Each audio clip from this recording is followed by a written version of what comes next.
Hi, my name is Angelique. Welcome to Principles of Yoga Instruction.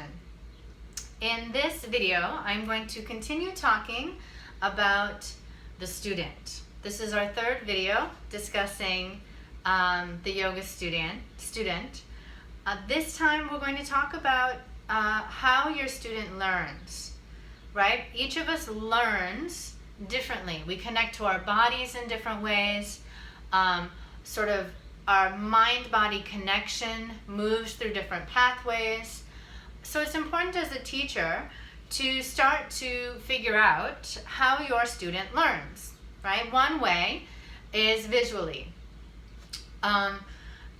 You may need to demonstrate the pose. The student may need to see another body doing the thing and let that information transfer into their own body. I've actually heard some teachers say that they were taught never to demo while teaching. And if you think about it, I understand the idea that when you're demoing, you're not, paying attention outward. But many students need to see the pose, see what's happening, see the transition in order to figure it out. So keep that in mind. I believe that there's a time and a place for all of it. And it depends on the student that you're working with. You may need to demonstrate the posture or the transition or whatever it is.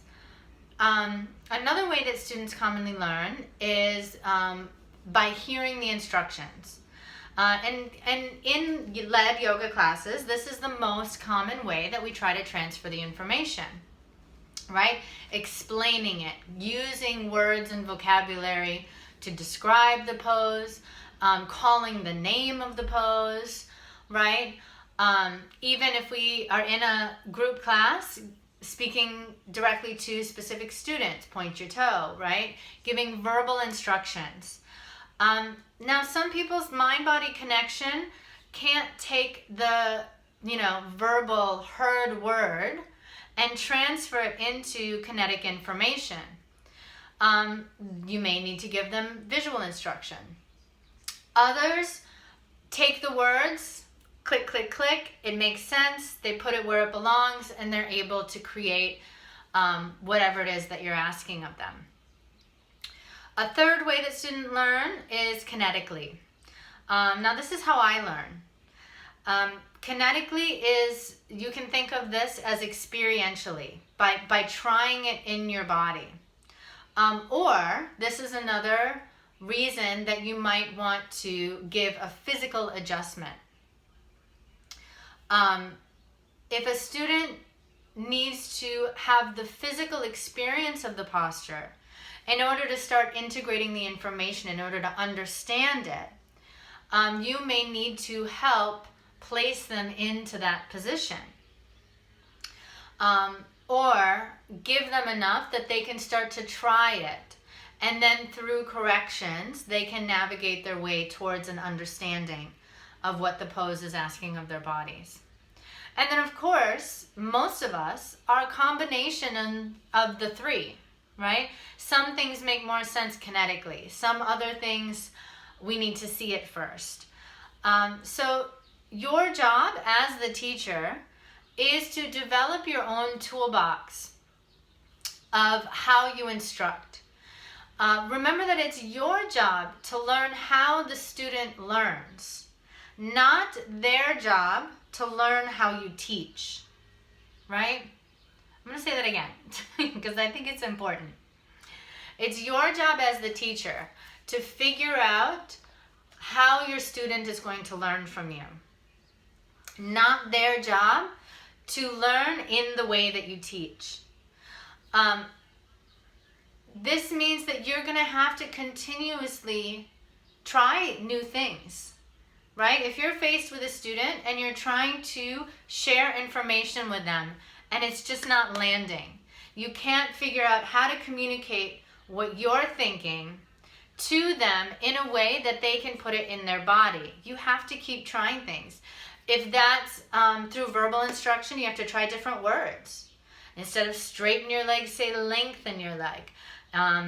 Instead of engage your quads, say squeeze your thigh, right? You have to find different words. We all have connection to language in different ways, and it's your job as the teacher to keep adding tools to your toolbox. Over time, you'll be able to, when faced with a student that you're struggling to help, you just start grabbing tools. You try this one. Does the wrench work? No, the wrench doesn't work. Okay, I need the pliers. Okay, this isn't a pliers or wrench thing at all. I need a hammer, right? You start trying things, and then you start to learn, or you just start to gather possibilities that you have available to you to work with students. And, as you learn the student, you learn which types of tools work best. You learn that this student, you should probably get down on the floor and demonstrate the pose. With this student, you need to touch and place their body, in the idea of the posture so that they can start to integrate the information. Try things. It's your job to figure out how they learn and then to impart the information to them. And it's always okay to acknowledge that you're kind of stumped, right? It's always okay to say, I'm not really sure. Why don't we try this? Yeah? That can be your process of adding more tools. You're inventing a tool in that moment, and the student is helping you do that at the same time that you're learning new ways to communicate with that particular person in the way that they learn. I hope that you found this helpful. We're going to continue talking about the student because there is so much to talk about. So check back for more videos. If you haven't seen previous videos, please go back and look through them. Thank you so much. Have a wonderful day, and I will see you next time.